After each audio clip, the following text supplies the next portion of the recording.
السلام علیکم جی، دس از علی حمزہ وان and you are watching the law with Hamza YouTube channel. آج کی اس ویڈیو میں، آج کے اس لیکچر میں ہم جو ٹاپک پڑھیں گے اسلامک لیگل سسٹم کا، بہت ہی امپورٹنٹ ٹاپک ہے، different Muslim schools of thought.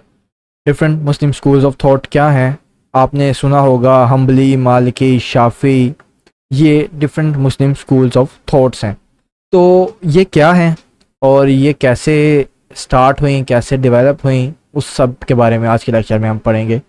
سب سے پہلے انٹروڈکشن سے شروع کرتے ہیں۔ Islam is a complete way of life that provides guidance in religious, social, political and legal matters. Islam ایک کمپلیٹ کوڈ آف لائف ہے، کمپلیٹ وے آف لائف ہے، جو آپ کو زندگی کے ہر پہلو میں فراہم کرتا ہے رہنمائی۔ After the death of prophet Muhammad صلی اللہ علیہ وسلم، Muslim faced new issues and circumstances that required interpretation from Islamic teachings. As a result, different schools of thought emerged among Muslim scholars.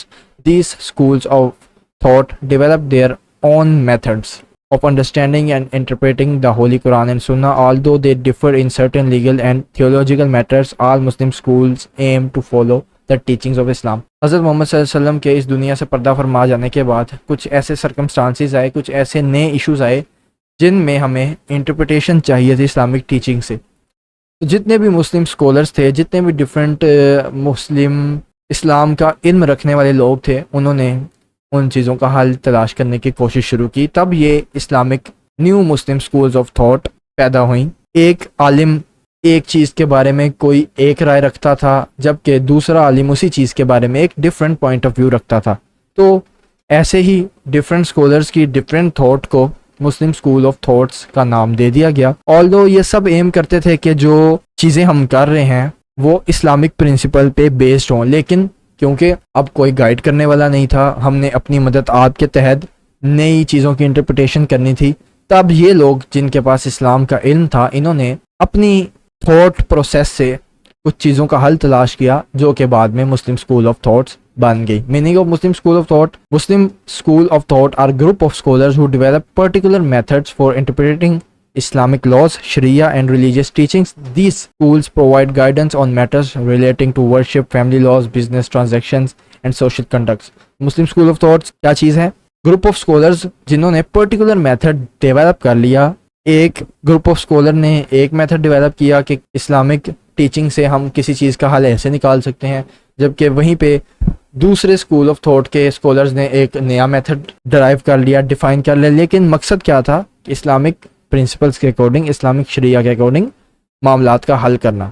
Muslim school of thought may be defined as a body of legal and theological principles developed by Islamic scholars for interpreting and applying the teachings of Islam. Islamic teachings کو apply کرنے کے لیے، نئے معاملات کا Islamic حل نکالنے کے لیے جو نئے پرنسپلس ڈیولپ کیے گئے ڈفرینٹ اسلامک اسکالرس کی طرف سے، اپنی اپنی سوچ کے حساب سے اسے different Muslim school of thoughts کہا جاتا ہے۔ After the death of prophet Muhammad صلی اللہ علیہ وسلم in 632 AD، historical background ہے مسلم اسکول آف تھاٹ کا کہ آپ صلی اللہ علیہ وسلم کی ڈیتھ کے بعد ان 632 AD اسلام پوری دنیا میں ڈفرینٹ ریجنز میں پھیل گیا۔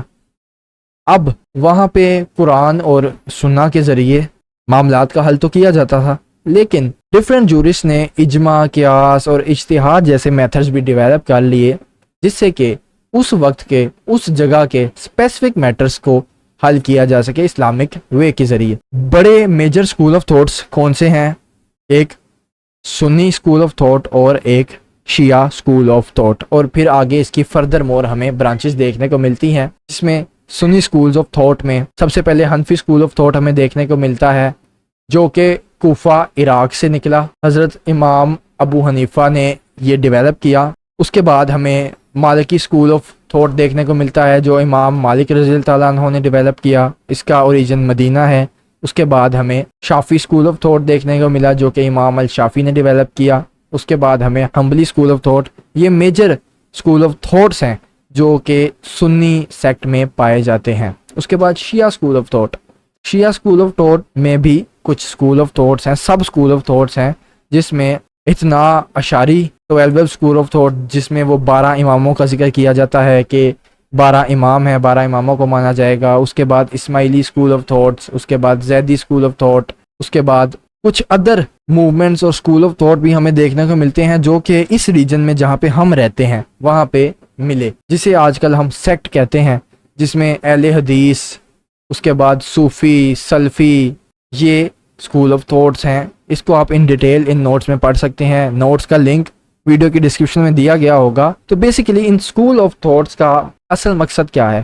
ان اسکول آف تھاٹ کا اصل مقصد ہے کہ جو عالم ہیں وہ چیزوں کا حل نکالیں according to their thinking, according to the set rules of Islam. Islam کے مطابق، اسلام نے جو چیزیں بتائی ہیں ان کے مطابق اسپیسیفک ایریا کے لیے، اسپیسیفک لوگوں کے لیے، اسپیسیفک سرکمسٹانسز میں جو انٹرپریٹیشن کی جاتی ہے اسلامک رولنگس کی، اسے ہم مسلم اسکول آف تھاٹس کہتے ہیں. ڈفرینٹ لوگوں کے ذریعے، جس میں میجر کیا ہے شیعہ اور سنی اسکول آف تھاٹ، جس میں آگے پھر ہمیں سنی میں حنبلی، مالکی، شافعی، حنفی، اور شیعہ میں پھر ہمیں 12 اسکول آف تھاٹ اور اس کے بعد Ismaili, Zaidi school of thoughts دیکھنے کو ملتے ہیں. تو یہ ہے جی school of thoughts, Islamic school of thoughts. I hope آپ کو یہ ویڈیو، یہ لیکچر پسند آیا ہوگا. میں ملتا ہوں آپ سے نیکسٹ ویڈیو میں. تب تک کے لیے اپنا خیال رکھیے گا. اللہ حافظ.